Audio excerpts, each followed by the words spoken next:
언제든 와서 함께 자자! 오늘은 특이한 일본의 요괴들에 대해서 이야기를 해볼 겁니다. 우선 일본에서 정의하는 요괴의 개념을 먼저 알아야 할 텐데, 이 일본 문화의 특징 중 하나는 신도 굉장히 많고 귀신도 굉장히 많고 요괴도 굉장히 많다는 거예요. 일본인들도 일본은 요로즈노가미가 있다고 이야기하는데, 요로즈는 많다, 수많은 이라는 뜻이고 가미는 신이라는 뜻으로 셀 수 없이 수많은 신이 존재한다 라는 뜻이에요. 일본의 고유 종교, 즉 신도는 원래 경전이나 교조 없이 자연 발생적으로 발전한 애니미즘적 자연 종교였습니다. 그러다가 후대의 불교나 유교의 영향으로 신도의 교리가 형성이 되었고, 중세까지의 요괴는 인간의 지혜로는 이해하기 어려운 신기한 현상, 존재의 두려움, 불안, 공포로부터 생겨났습니다. 특이한 건 기독교나 서양에서의 신은 항상 선한 신이고 악마 역시 항상 악마지 신이 될 수 없으며 둘은 늘 대립하지만, 일본의 신과 요괴는 모두 공통적으로 초자연적 존재 혹은 영적 존재인데, 신은 인간에게 제사를 받고 축복을 내려주는 플러스적 가치를 지닌 존재인데 반해 요괴는 인간에게 제사를 받지 못하고 해를 끼치는 마이너스적 가치를 지닌 존재로 인식이 됩니다. 하지만 여기서 특이한 점은 요괴가 사람들에게 바람직한 존재로 판단이 되면 그 요괴는 신으로 전환이 되기도 하고, 사람들의 제사가 부족해지면 신이 요괴로 변하기도 한다는 거죠. 이렇게 일본에서 영적 존재는 가변성을 가지고 있는 게 특징입니다. 자, 그러나 시간이 흐르며 이 요괴에 대한 개념이 점차 변화하기 시작하는데, 때는 1600년 도쿠가와 이에야스가 세키가하라 전투에서 승리하며 중세의 전란기를 종식시키고 메이지 유신이 이루어지기 전까지 일본은 약 260여 년간 평화로운 안정기를 맞이하게 됩니다. 근세시대를 맞이한 에도시대의 도시민들은 전례 없는 평화의 시대에 경제적 여유와 학문의 보급으로 합리적인 사고가 발달함에 따라서 중세의 종교적 가치는 몰락하고 현세주의가 나타나게 되죠. 그러자 4, 5세기나 신, 요괴와 같은 불가사의한 공포의 대상을 실제하지 않는 가공의 존재로 인식하고 요괴를 오락의 대상으로 취급하기 시작했다는 겁니다. 이렇게 오락의 대상이 된 요괴는 에도 시대의 그림책과 소설, 풍속화, 연극에서 중요한 등장인물이 되어서 사람이 요괴로 변신하는 과정 자체가 굉장히 흥미로운 볼거리로 주목받았습니다. 그 결과 관객이 보는 앞에서 사람이 요괴로 변신하거나 신비롭고 괴이한 요괴 연출은 점점 요괴에 대한 저항감을 없애고 그 요괴 문화를 즐기는 하나의 문화로 발달하게 됩니다. 이렇게 연극에 등장하는 특이한 요괴 중에는 오늘 소개할 첫 번째 요괴인 덴지쿠 도쿠베라는 요괴가 있습니다. 일본 에도 시대에는 그 시절 브로드웨이라고 할 수 있는 연극 가부키가 유행했는데, 그 중에 요괴 모쿠소 호간이 등장하는 덴지쿠 도쿠베 이국 이야기는 꽤나 명작으로 꼽힙니다. 이 가부키는 일본의 셰익스피어라고 불리는 아주 기상천외한 연출로 유명했던 스루야 남보쿠의 작품인데, 내용은 이렇습니다. 짜란! 덴지쿠 도쿠베. 상인 스미노쿠라 요이치의 선단에 소속된 덴지쿠 도쿠베는 말년에 태국과 인도에 다녀온 자신의 경험담을 인도, 즉 천축도해 이야기라는 제목으로 남겼는데, 사실 천축이 동남아고 베트남을 다녀왔다는 이야기가 있지만 그건 중요하지 않으니까 넘어가고, 이 천축도해 이야기라는 책으로부터 덴지쿠 도쿠베를 둘러싼 기이한 이야기가 시작됩니다. 무역상인 덴지쿠 도쿠베가 네덜란드 상인들을 따라서 동남아에서 무역을 하고 일본으로 돌아왔는데, 일본에서는 조선의 악마라고 불리는 요괴 모쿠소 호간의 처형식이 진행되고 있었던 거죠. 모쿠소 호간은 조선의 요괴로 일본 산에 숨어들어서 일본군을 잡아먹으면서 일본을 정복하려는 요괴였는데, 일본인들이 이를 겨우 잡아서 처형하는 도중이었던 거죠. 덴지쿠 도쿠베 역시 처형장에서 구경하려고 이렇게 앉아있는데, 갑자기 죽기 직전에 모쿠소 호간이 덴지쿠 도쿠베를 딱 쳐다보더니 내가 네 애비다 하고 목이 댕강 잘려버린 거예요. 뜬금없이 일본에서 무역상으로 잘 살고 있다가 조선 요괴 아빠가 생겨버린 덴지쿠 도쿠베는 내가 네 아빠인데 너는 사실 조선인이었고 못다한데 복수를 대신해줘! 라면서 죽어버린 아버지의 복수를 위해서 천축에서 배운 기독교 마법을 이용해 두꺼비 지라이야를 타고 다니며 일본을 공격하게 됩니다. 그렇게 일본이 조져지다가 결국 거대한 뱀을 소환해서 두꺼비를 이기며 일본이 승리한다라는 내용의 연극이에요. 당시 가부키는 1박 2일 동안 상연했는데 희한한 외국 옷을 입은 덴지코 도쿠베가 연기를 내뿜는 거대한 두꺼비 지라이아를 타고 다니는 장면은 당시에는 정말 센세이션이었던 거죠. 그런데 여기서 나왔던 매우 두려운 존재로 묘사되었던 조선의 악마 모쿠소 호간이라는 요괴가 바로 조선의 실존 인물이었던 김시민 장군이었습니다. 어쩌다 조선의 장수가 일본의 요괴인 모쿠소 호간이 된 걸까요? 이야기는 임진왜란 때로 거슬러 올라갑니다. 김시민은 1578년 묵과에 급제한 후 1591년 진주 판관이 되었다가 바로 다음 해의 7월 진주 목사가 되었는데 이때가 임진왜란의 3대 대첩인 진주성 전투가 벌어지기 딱 2달 전이었습니다. 이렇게 갑자기 진주 목사로 임명된 이유는 바로 이전 진주 목사였던 이경 때문이었어요. 진주 목사였던 이경은 임진왜란 발발과 동시에 몸에 난 종기를 핑계로 지리산으로 도망을 가버렸고 그렇게 진주 판관이었던 김시민이 진주 목사로 임명된 겁니다. 웃긴 건 이경은 얼마 지나지 않아서 종기로 병사해버립니다. 그냥 싸우다 죽었으면 전사였을 텐데 도망가서 병사했어요.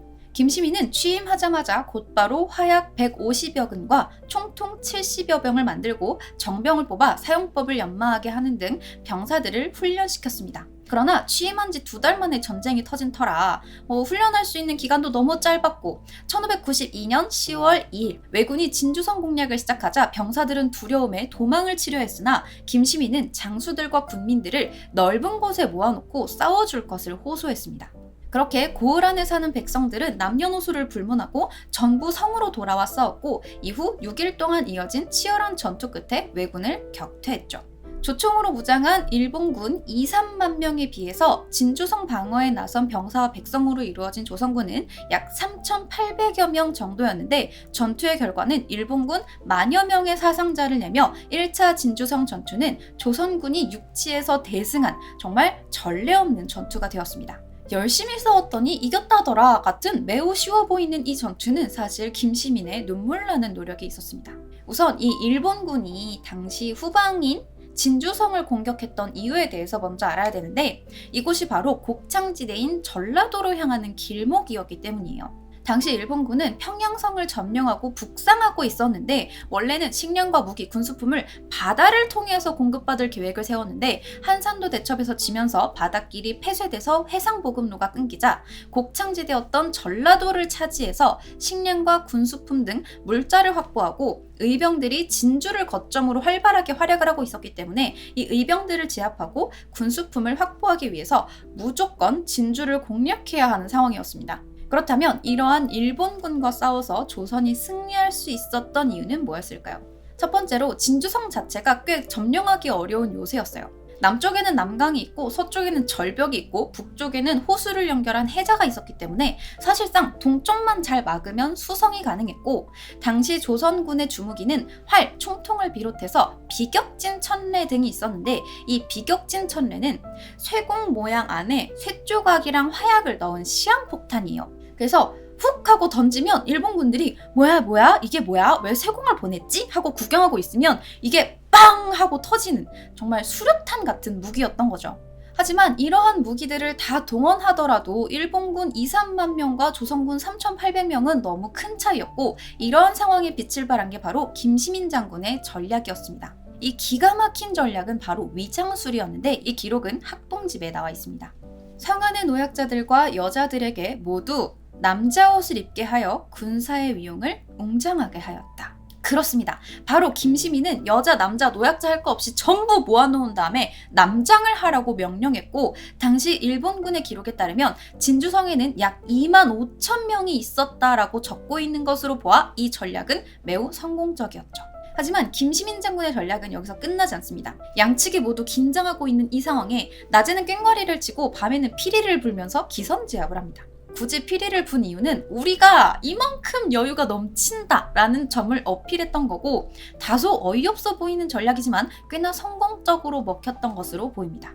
이러한 모든 전략이 성공적일 수 있었던 이유는 바로 김시민 장군의 리더십 덕분이었는데 왕이고 병사고 할 거 없이 일본군을 피해서 도망치는 와중에 김시민 장군은 꿋꿋하게 진주성을 수성하겠다라는 의지를 보였고 이러한 모습을 보고 경상도 각지의 의병들이 그를 돕겠다고 모여들었던 겁니다. 또한 김시민 장군은 이 진주성을 수성하기 위해서 명령불복 정도 불사했는데 기록에 따르면 이래요. 적이 진주를 공격하는데 경상 우병사 유승인이 성 아래에 이르러 들어가려고 했는데 진주 목사 김시민이 장수의 명령이 하나로 되지 못할까 염려되어 문을 닫아 들이지 않고 성문의 경계가 엄하니 열고 닫을 때 갑작스러운 일이 일어날까 두렵습니다. 주장께선 밖에 있으시면서 응원해 주시면 좋겠습니다. 의병장 곽재우는 이 소식을 듣고 감탄하기를 이 계책이 성을 온전케 하기에 충분하니 진주 사람들의 복이다 라고 하였다. 바로 상관이었던 경상 우병사 유승인이 진주성에 딱 진입을 하려고 하니까 이게 지휘한 사람이 2명이잖아요. 그러면 왜냐하면 경상 우병사가 이 지역 총사령관이라서 김시민 장군보다 더 높거든요.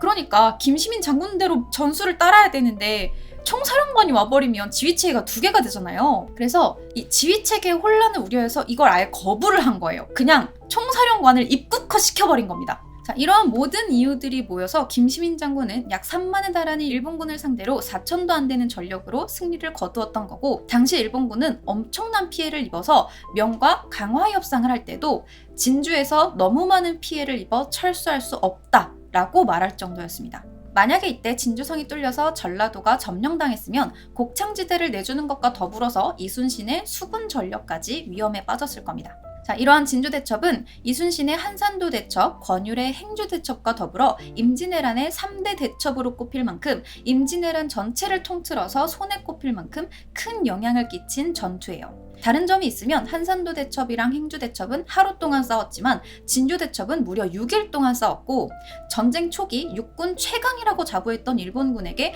엄청난 충격을 안겨주며 한산도 대첩으로 해상보급로가 끊겼던 일본군의 지상보급로까지 끊어서 북상하는 일본군의 기세를 완전히 꺾어놓은 전투이기도 합니다. 이후 일본에서는 김시민이 경기도, 충청도, 경상도, 전라도 전부를 담당하는 조선 최강의 목사라고 생각해서 김시민의 직책인 목사를 이름으로 착각해 일본 발음인 모쿠소라고 부르면서 두려워했습니다. 당시 1차 진주성 전투가 얼마나 억울했는지 도요토미 히데요시는 일본 최강의 장수였던 다테마 사무네와 가토 기요마사, 그리고 도요토미 히데요시의 양자였던 우키타 히데이에 등 올스타급 장수를 다 꾸려서 전부 다 진주성에 보내 한성에 집결한 병력을 모두 되돌려 진주성을 공격해 단 한 명도 남기지 말고 모조리 도살할 것이라는 명령을 내려 10만 대군을 진주성으로 출정시킵니다. 자, 하지만 이때 이미 김시민 장군은 1차 진주성 전투 때 왼쪽 이마에 총탄을 맞는 치명상을 입고 9일 동안 사경을 헤매다가 사망한 상태였습니다. 난중집록에는 진주 목사 김시민이 졸하다, 총알에 맞은 데가 낫지 않아 일어나지 못하고 말았다 라고 기록되어 있습니다. 그의 나이 39살이었습니다. 하지만 이걸 몰랐던 도요토미 히데요시는 반드시 김시민을 잡아와라! 그의 목을 잘라와라! 라고 명령을 했기 때문에 일본군은 2차 진주성 전투에서 이미 사망한 김시민 장군의 목을 가져가기 위해서 10만 병력이 집결했던 거죠. 그리고 임진왜란 최대 규모의 전투이자 가장 참담한 전투인 2차 진주성 전투에는 약 10,000여 명의 관군과 농민, 의병이 모두 수성에 나섰지만 9일간의 처절한 전투 끝에 성은 함락되었고, 선조 수정실록에 따르면 대략 죽은 자가 6, 7만이나 되었는데 장사로서 벗어난 자는 수삼인에 불과하다. 적이 성곽을 헐고 가옥을 불태웠으므로 성이 온통 폐허가 되었다. 성이 포위당한 9일 동안 주야로 벌인 크고 작은 전투가 100여 차례나 되었으며 적의 죽은 자도 상당하였다. 외변이 일어난 이래 참혹하게 무너지고 의열이 장엄하게 드러난 것으로 진주성 같은 예가 없었다 라는 기록을 남기고 처참하게 패배했습니다.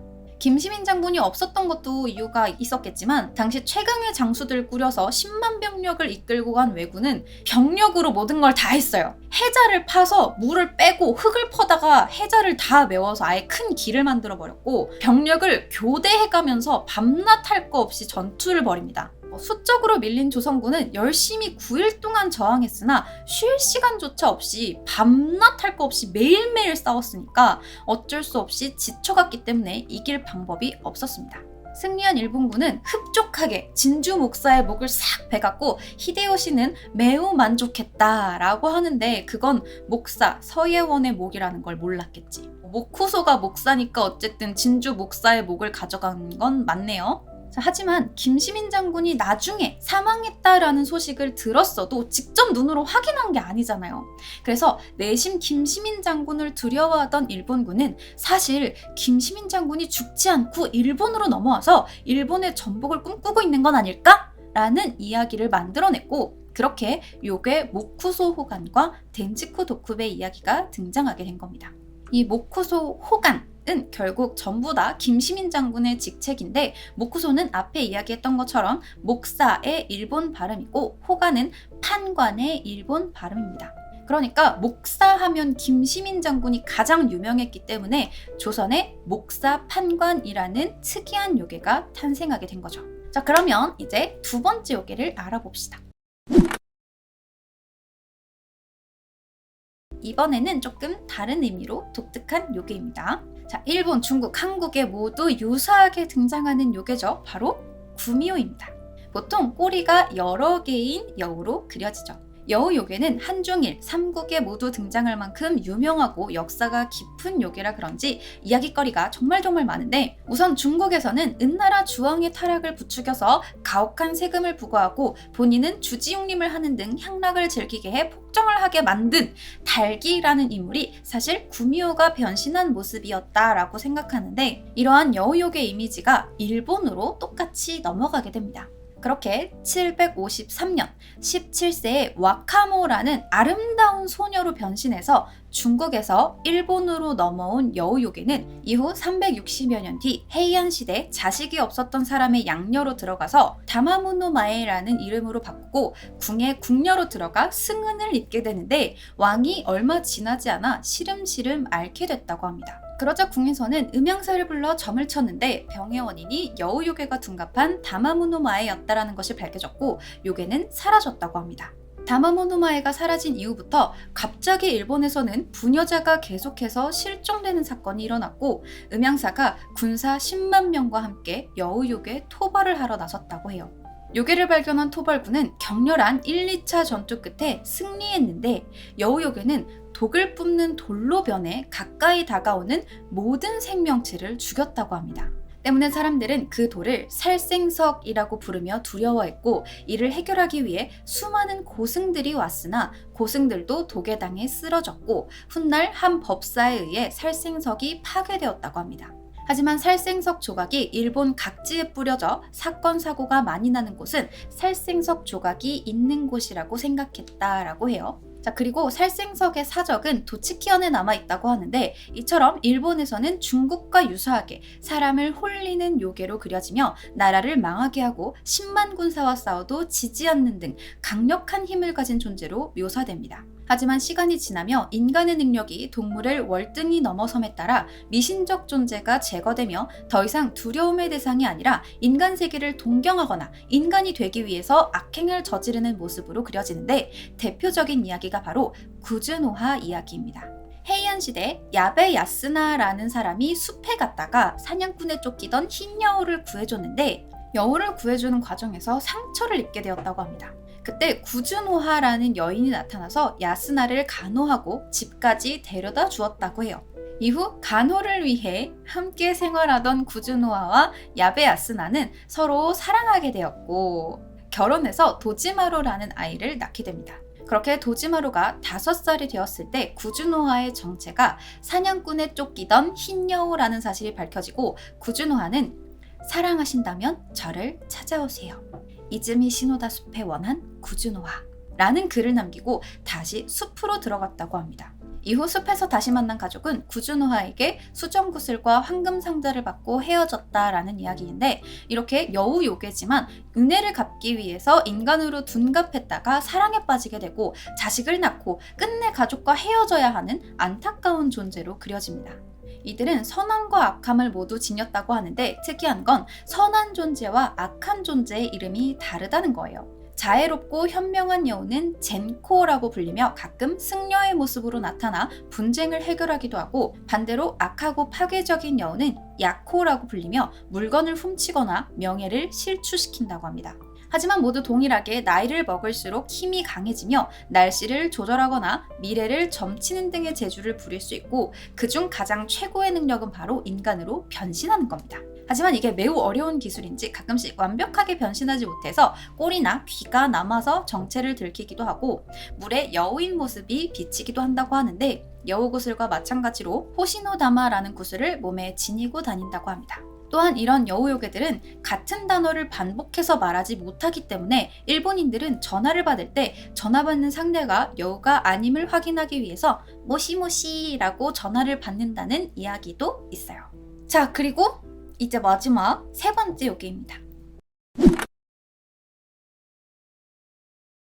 세 번째 요괴는 바로 오니예요.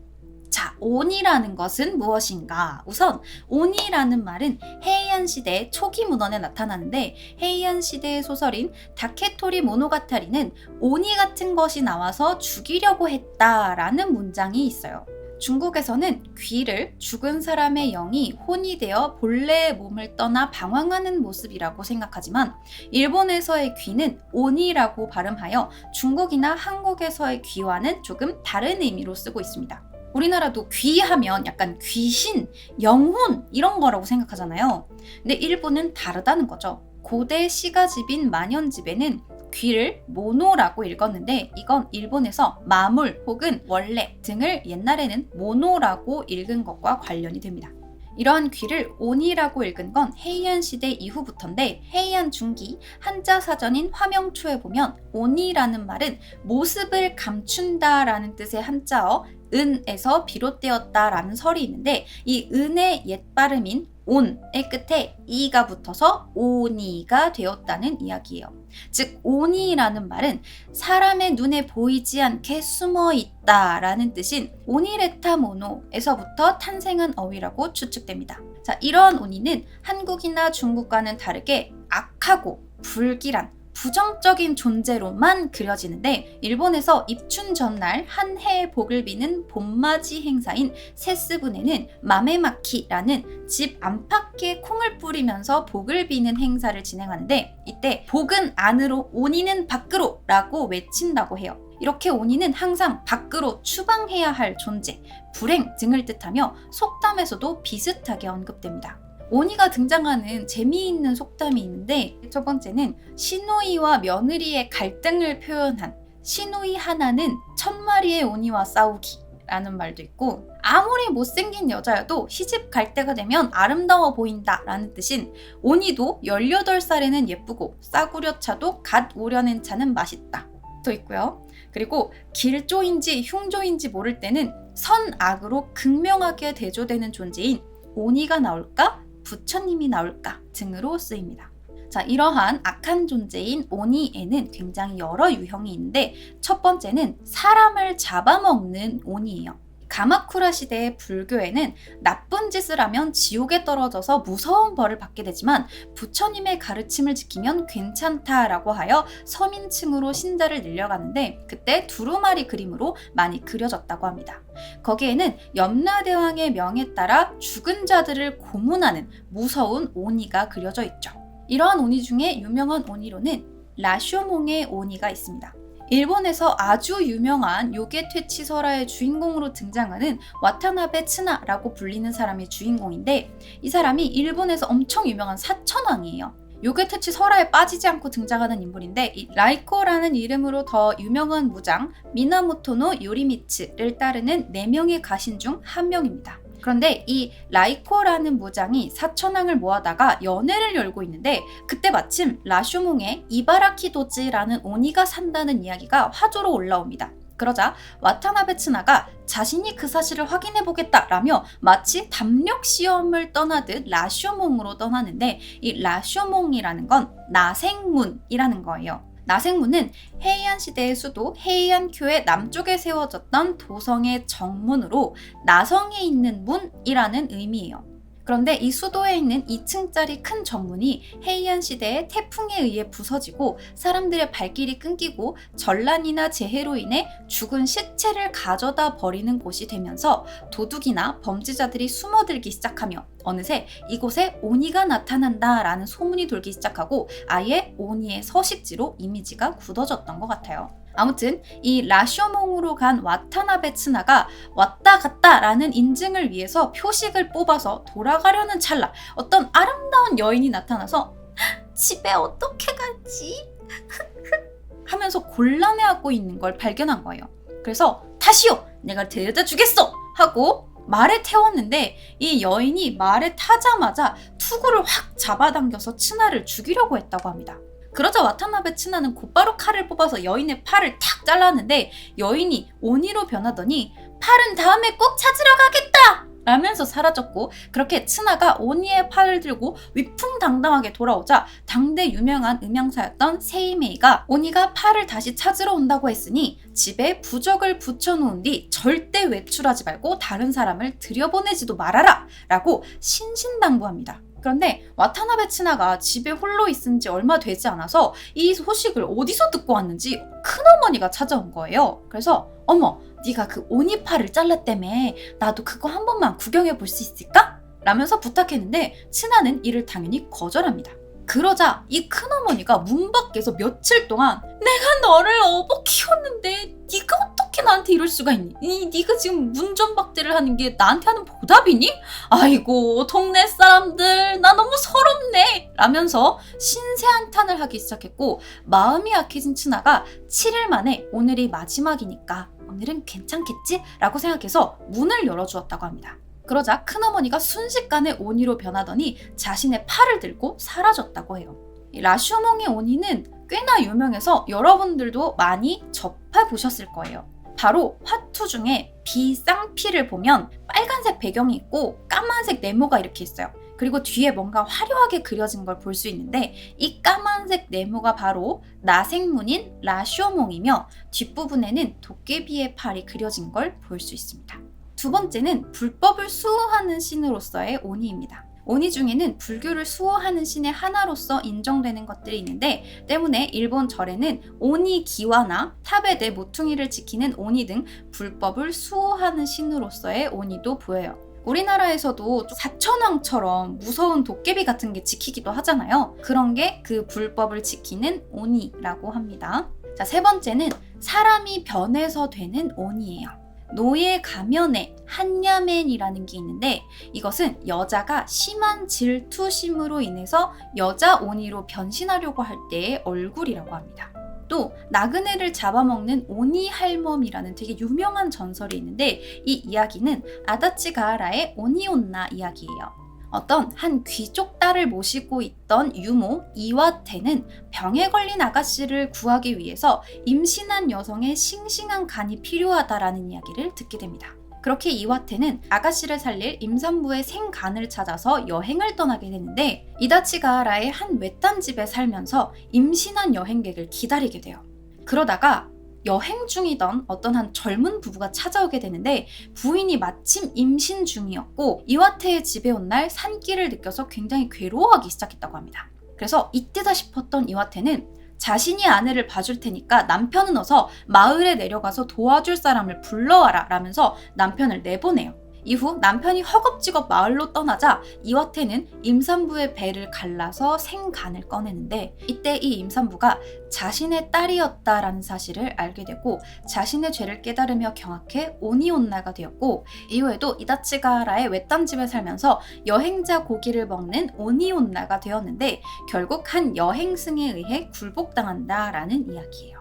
이런 오니 이야기들에는 공통적으로 스님이나 불교 이야기가 꽤 많이 등장하는데 이와 같이 중세시대의 오니에 관한 기록이 많아진 건 전람회 시대에 일어나는 부조리하고 불가사의한 사건들을 오니의 존재를 통해서 설명하고자 했던 것으로 이해됩니다. 또한 불교의 귀의에서 죽음에 대한 공포를 이겨내고 사후 세계의 구원을 얻기 위해서 중세인들의 열망이 오니라는 존재를 통해서 구체화되었다고 할 수 있겠죠.